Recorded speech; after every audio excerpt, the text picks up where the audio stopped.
বন্ধুরা, দুনিয়াতে যখন কোনো ব্যক্তি অপরাধ করে তখন পুলিশ তাকে গ্রেফতার করে আর তার অপরাধ অনুসারে তাকে প্রাপ্ত শাস্তি দেওয়া হয়। বর্তমানে অধিকাংশ অপরাধীর শুধুমাত্র জেলই হয়ে থাকে, কিন্তু ইতিহাসে এমনও অনেক যুগ রয়েছে যে সময় অপরাধীদের এমন শাস্তি দেওয়া হতো যেটা আপনি বর্তমানে বসে কল্পনাতেই আনতে পারবেন না। তাই আজকের ভিডিওটি আমি আপনাদের দেখাবো ইতিহাসের সবচেয়ে জঘন্যতম এবং ভয়ানক কিছু অপরাধীদের শাস্তি। তাই ভিডিওটি সম্পূর্ণ দেখার অনুরোধ রইল, কিন্তু এর পূর্বে এখনও যারা আমাদের চ্যানেলটি সাবস্ক্রাইব করেনি তারা সাবস্ক্রাইব করে ফেলুন। Chair of torture. বন্ধুরা, চেয়ার অফ টর্চার এমন এক ধরনের প্রক্রিয়া ছিল যেটা 5th সেঞ্চুরি থেকে সাল 1800 পর্যন্ত চায়না এবং ইউরোপে সবচেয়ে বেশি ব্যবহার করা হতো। এই চেয়ারটি অপরাধীদের মুখ থেকে সত্য কথা বের করানোর জন্য ব্যবহার করা হতো, আবার কখনো কখনো মৃত্যুদণ্ড কার্যকর করার জন্য এই চেয়ার ব্যবহার করা হতো। যারা সাধারণত কালো জাদু, রেপ এবং খুন করে হাতে নাতে ধরা খেত তাদেরকে শাস্তিস্বরূপ এই চেয়ারে বসে মৃত্যুদণ্ড শাস্তি দেওয়া হতো। এই চেয়ারটি মূলত বানানো হয়েছে কাঠ দিয়ে, আর এটার সম্পূর্ণ দেহ জুড়ে তীক্ষ্ণ সুইয়ের মতো ধারালো 1500-র মতো কিল লাগানো রয়েছে। জোর জবরদস্তি করে অপরাধীদের এই চেয়ারে বসানো হতো আর তার অপরাধ স্বীকার করার জন্য ফোর্স করা হতো। যদি সে নিজের অপরাধ স্বীকার না করত তাহলে এই চেয়ারে লাগানো স্ট্রিপস টাইট করে দেওয়া হতো, ফলে চেয়ারে থাকা কিলগুলো অপরাধীর দেহ ভেদ করে ভিতরে ঢুকে পড়তো। আর যাদের মৃত্যুদণ্ড দেওয়া হতো তাদেরকে এই চেয়ারে বসিয়ে জনসম্মুখে চেয়ারের স্ট্রিপ ফুল টাইট করে দিয়ে মৃত্যুর আগ পর্যন্ত সেখানে বসিয়ে রাখা হতো। কখনো কখনো এই শাস্তিগুলো অন্যান্য অপরাধীদের সামনে করা হতো, যাতে তারা তাদের অপরাধগুলো সে আগে থেকেই স্বীকার করে নেয়। বন্ধুরা, একটু কল্পনা করে দেখুন এই শাস্তিটা কতটা ভয়ানক হতে পারে। Coffin punishment. বন্ধুরা, কফিন পানিশমেন্ট ইতিহাসের জঘন্যতম সেরা পানিশমেন্টগুলোর মধ্যে একটি মানা হয়, কেননা এখানে অপরাধী ধীরে ধীরে অত্যাচার সহ্য করতে করতে কয়েক সপ্তাহ পর মারা যেত। এটা এক ধরনের মেটাল ডিভাইস যেটা কফিনের শেপে বানানো হয়েছিল। আসলে এটা এক ধরনের ছোট খাঁচার মতো, যেটার মধ্যে অপরাধীকে আটকে রেখে কোনো একটা উঁচু টিলারের সাথে ঝুলিয়ে রাখা হতো। আর এই খাঁচাটি এমনভাবে তৈরি করা হয়েছে যে এটার মধ্যে অপরাধী ভালো মতো বসতে পারতো না, আবার দাঁড়াতেও পারতো না। এই পানিশমেন্ট দেওয়া হতো তাদেরকে যারা সৃষ্টিকর্তাকে অপমান করে। যদি কোনো ব্যক্তি মালিককে উল্টা সিধা কিছু বলে তাহলে তাদেরকে এই শাস্তি দেওয়া হতো। অন্যদের শিক্ষা দেওয়ার জন্য এই শাস্তি এমন এক জায়গায় দেওয়া হতো যেখানে প্রতিদিন মানুষ এই অপরাধীকে দেখতে পারবে। খাঁচায় আটকে থাকা মানুষগুলো ক্ষুধার যন্ত্রণায় থরফর করতে করতে প্রায় 2 থেকে 3 সপ্তাহ পর মারা যেত। এমনকি সে মারা গেলেও তার মরদেহ সেখান থেকে বের করা হতো না, যাতে শিয়াল শকুন তার দেহের মাংস কামড়ে খেতে পারে। চোখ বন্ধ করে একটু অনুভব করে দেখুন শাস্তিটা কতটা জঘন্যতম। Death by boiling. বন্ধুরা, নাম শুনে আপনারা হয়তো ইতিমধ্যে আন্দাজ করে ফেলেছেন যে এই শাস্তিটি দেওয়া হতো জীবিত মানুষকে ফুটন্ত পানিতে সেদ্ধ করে। বিভিন্ন ইতিহাসবিদদের মতে 1531-এর দিকে ইংল্যান্ডের বাদশাহ কিং হেনরি এই শাস্তিটি প্রথম চালু করেছিল। এই শাস্তিটা মূলত তাদের দেওয়া হতো যারা অন্যকে বিষ দিয়ে খুন করত। এমন অপরাধীদের বড় একটা পাত্রের মধ্যে বসিয়ে রাখা হতো, তারপর সেই পাত্রের মধ্যে পানি, তেল, ওয়াইন ইত্যাদি বিভিন্ন ধরনের লিকুইড দ্বারা পরিপূর্ণ করে পাত্রের নিচে আগুন ধরিয়ে দেওয়া হতো। আর ধীরে ধীরে পানি ফুটতে থাকে আর মানুষটাও ছটফট করতে থাকে। এই শাস্তিটা এতটা ভয়ানক ছিল যে এটা যে নিজের চোখে দেখত সে নিজেও অজ্ঞান হয়ে যেত। এরূপ শাস্তি পরবর্তীতে ইউরোপে এবং মাঝে মাঝে এশিয়াতেও দেখা যেত। আর এই প্রসেসটা অনেক ধীরগতিতে হতো, কেননা প্রথমে পানি গরম হতো, তারপর ধীরে ধীরে মানুষের শরীরের অংশগুলো ঝলসে যেতে থাকে। আস্তে আস্তে সে একসময় মারা যায়। ও আল্লাহ, এমন শাস্তির কথা কল্পনাতে আনলেই যেন গায়ের লোম দাঁড়িয়ে যায়। মানুষ কতটা জঘন্যতম এবং নির্মম হতে পারে আপনি একটু কল্পনা করে দেখুন। Death by sewing.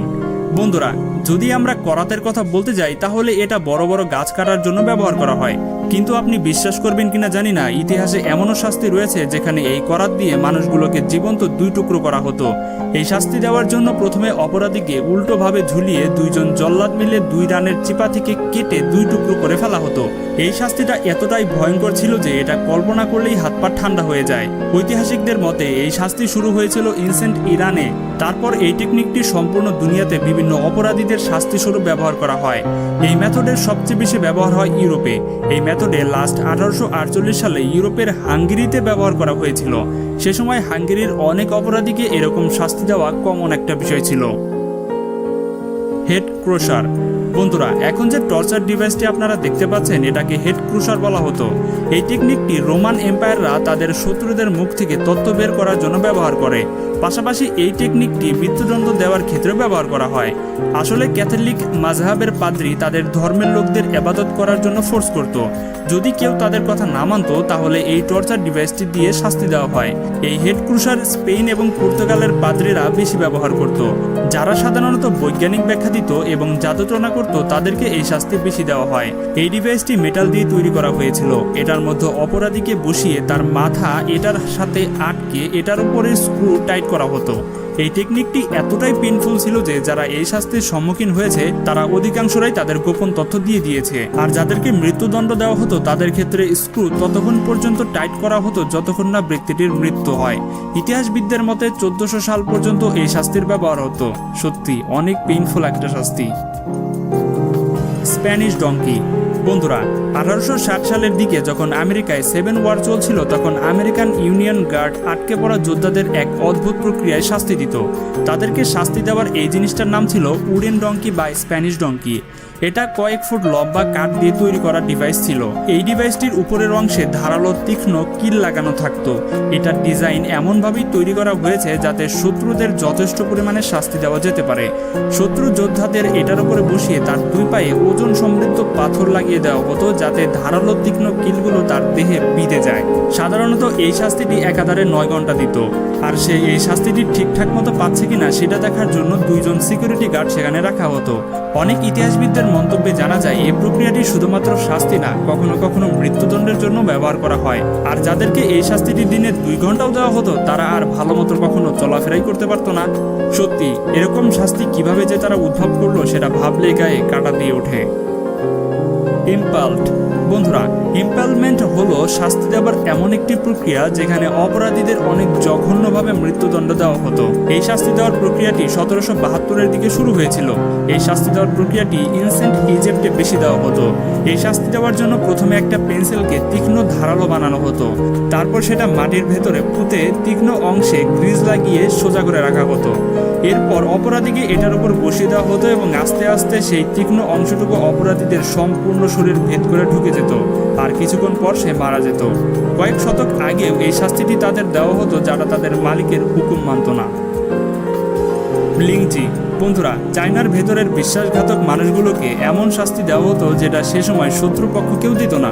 এই প্রক্রিয়াকে লিংচি বা ডেথ বাই 1000 কার্ডও বলা হয়। এই শাস্তি দেওয়ার প্রক্রিয়ায় অপরাধীকে বেঁধে তার শরীরের বিভিন্ন অংশ টুকরো টুকরো করে কেটে ফেলা হতো। আর এই প্রসেস সেই সময় পর্যন্ত চলতে থাকতো যতক্ষণ না ব্যক্তিটি মারা যায়। ইতিহাসবিদদের মতে এই প্রক্রিয়ায় অপরাধীর শরীরের প্রত্যেকটা অংশ টুকরো টুকরো করে কাটা হতো। তারপর তাকে ছেড়ে দেওয়া হতো মৃত্যুর আগ পর্যন্ত। এই শাস্তিটি চায়নার পাশাপাশি ভিয়েতনাম এবং কোরিয়াতেও দেখা গিয়েছিল। এই শাস্তিটি সাধারণত তাদের দেওয়া হতো যারা অন্যায়ভাবে অন্যদের খুন করত।